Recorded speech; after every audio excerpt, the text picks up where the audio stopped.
Xitoy hukumati yaqindan buyon puti kuygan to'xodek yugurashga boshladi. Xitoy hukumatini kim bu darajada yugatib yetib bordi? Vatanimizda millionlagan Uyg'ur qarindoshlarimiz qon badali bilan tajovuzchi Xitoy hukumatiga har xil shakldagi ilib borgan kurashning natijasi. Va shuning bilan birlikda Dünya Uyg'ur Qurultiyi va Dünya Uyg'ur Qurultiyi bilan hamkorlashib kurash qilayotgan 60 dan ko'p tashkilotlarning to'kpisi.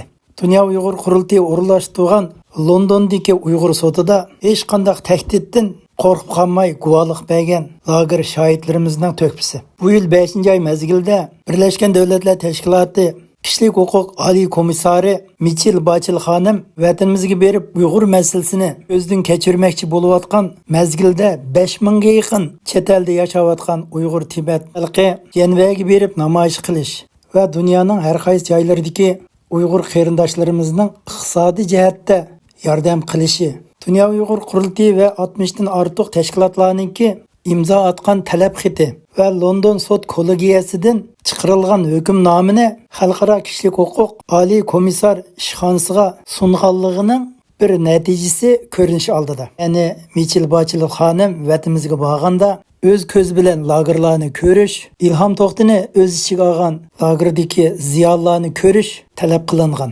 Hamda Xalqaro kishilik huquq oliy komissari Bachel xonimga talab xati yozish, Uyg'urlarning kishilik huquqiga munosabatlik, Uyg'ur irqi qirg'inchilik masalasiga munosabatlik dokladni e'lon qilishni talab qilib keldi.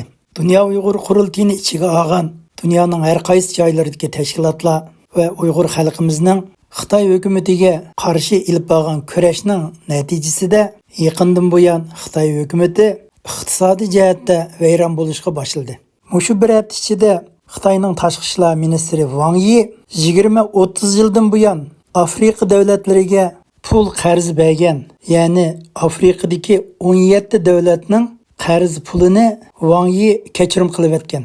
Ya'ni Xitoy davlati Afrikadagi 17 davlatga qarz berib turgan necha milliard pul qarzni kechirim qilib o'tgan. Bu vaziyat Xitoy davlati ichida intayin cho'ng g'ulg'ul bo'lib, Xitoy davlati ichida millionlagan Xitoy xalqi iqtisodiy jihatda vayron bo'lib, savdo korxonalari taqilayotgan mushundaq mezgilda Xi Jinping buyruq tushirib, Afrikadagi 17 davlatga berib turgan milliarddan oshiq pul qarzini nima uchun kechirim qilib o'tdi deb Xitoylarning jini chiqmoqda. Afrikadagi 17 davlatga mablag' solgan pul qarz berib turgan milliarddan ortiq pul qarzini nima uchun Xitoy hukumati hozir kechirim qilib o'tdi? Undan boshqa Xitoy hukumati xalqaro pul fondi tashkilotidagi 10 milliard Amerika dollarini Afrikadagi davlatlarga o'tkazib bergan. Ya'ni xalqaro pul fondi tashkilotidagi Xitoyning 10 milliard Amerika dollarini Afrikadagi davlatlar ilish huquqiga erishgan. Afrika davlatlarga berib turgan pul qarzini va bu darajada milliard iqtisodiyotda Afrika davlatlarga yordam berishi bu zodi qandoq gap? Nima uchun bir qancha yilning oldida bundaq ishlar bo'lmaydi? Nima uchun kelar yillari bundaq ish bo'lmaydi? Xitoy hukumati nima uchun mushu mezgilda adidan tashqari iqtisodni ushoq davlatlarga xashlashga to'g'ri kelib qoldi? Chunki Xitoy hukumati mushu oldimizdagi bir hafta ichida mo'yim bir o'tkaldan o'tishga to'g'ri keldi ekan. Bu zodi qandoq o'tkal deganda mushu bir hafta ichida Birlashgan Davlatlar Tashkiloti Kishilik huquq oliy organi Xitoy davlatini Uyg'urlar ustidan irqiy qirg'inchilik ilib borgan va ilib bormagan degan hukmnomani chiqaradigan vaqti yetib keldi. Mushu hafta ichida Michel Bachelet xonim vazifasidan ayrildigan kun. Michel Bachelet xonim vazifasidan ayrildigan mezgilda Michel Bachelet xonimning ishxonasi Xitoy hukumati ustidan Xitoy davlati Uyg'urlar ustidan irqiy qirg'inchilik ilib borgan degan kishilik huquq dokladini e'lon qildi ekan. Michel Bachelet xonim Uyg'urlar to'g'risidagi bu dokladni mayli qandoq yozsin, qandoq oddiylashtirib yozsin, Xitoy hukumatiga nisbatan og'ir bir zarba bo'ladi ekan. Bu doklad e'lon qilingandan keyin G'arb davlatlarimi Amerika, Angliya, Yevropa, Yaponiya, Avstraliya qatorliq G'arb davlatlar Uyg'ur masalasi to'g'risida Xitoy hukumatiga qarta yangi tipdagi diplomatiya va kishilik huquq o'rtaq kurashlarini boshlaydi ekan. Xitoy davlatining bu darajadagi yovuz qilmishlarini Birlashgan Davlatlar Tashkilotining qomus munbiriga yozdi ekan. Ya'ni Xitoy davlatini Uyg'urlar ustidan irqiy qirg'inchilik ilib borgan, irqiy qirg'inchilik jinoyatchisi deb Birlashgan Davlatlar Tashkilotiga angilindi ekan. Xitoy hukumati bu jinoyatdan qanday qutulish kerak?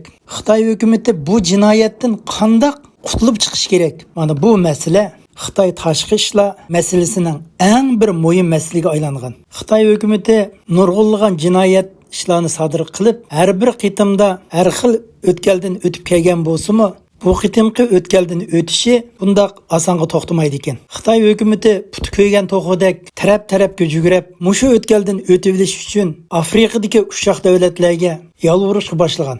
Xitoyni qo'llash, Xitoy uchun ovoz berish, sharoitga erishish uchun milliardlab pul xarjlashga boshladi. Xitoy hukumati xalqaro kishilik huquq organidagi o'rnini saqlab qolmoqchi bo'lyapti. Hamda Birlashgan Davlatlar Tashkilotida, tashkilot yig'inida irqiy qirg'inchilik masalasi to'g'risida masalani texmi kichikiltib, imkon bor yo'qotib, Birlashgan Davlatlar Tashkilotidagi o'rnini qo'g'dab qolmoqchi bo'lyapti.